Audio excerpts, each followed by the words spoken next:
మీకు క్లాత్‌తో తుడిస్తే ఇష్టముంటుందా? ఇట్లా సోపు నీళ్ళేసి క్లీన్‌గా కడిగేసుకుంటే ఇష్టముంటుందా? కామెంట్ చేయండి.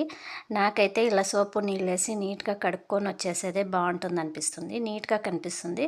క్లాత్‌తో తుడిచేది ఔట్‌కి మాత్రం బావుంటుందంతే. మళ్ళీ గలీజయిపోతుందండి.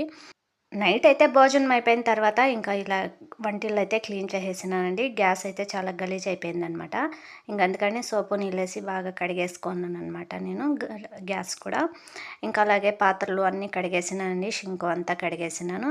గ్యాస్ స్టవ్ అంతా నీట్‌గా కడిగేసుకొని పొద్దున్నే బావుంటుంది. త్వరగానే టిఫిన్ గూడా చేసేసుకోవచ్చు. పొద్దున్నే ఎక్కువ రిస్క్ ఉండదని నేను ఇట్లా క్లీన్ అయితే చేసేసినాననమాట. చూసారు కదా! నైట్ మినీ బ్లాగ్ అయితే ఇదండి. నైట్ పనుకుండే ముందు ఇలా క్లీన్ చేసేసుకొని పనుకుంటాననమాట. ఇంకా రేపు టిఫిన్‌కైతే చపాతీ కలిపి పెట్టినాను. ఇంకా క్యాబేజీ పల్యం చేద్దామని క్యాబేజీ కూడా తొరిగి ఫ్రిడ్జ్‌లో పెట్టేసినాననమాట. చూసారు కదా! వీడియో నచ్చితే ప్లీజ్ సబ్స్క్రైబ్ చేసుకోండి.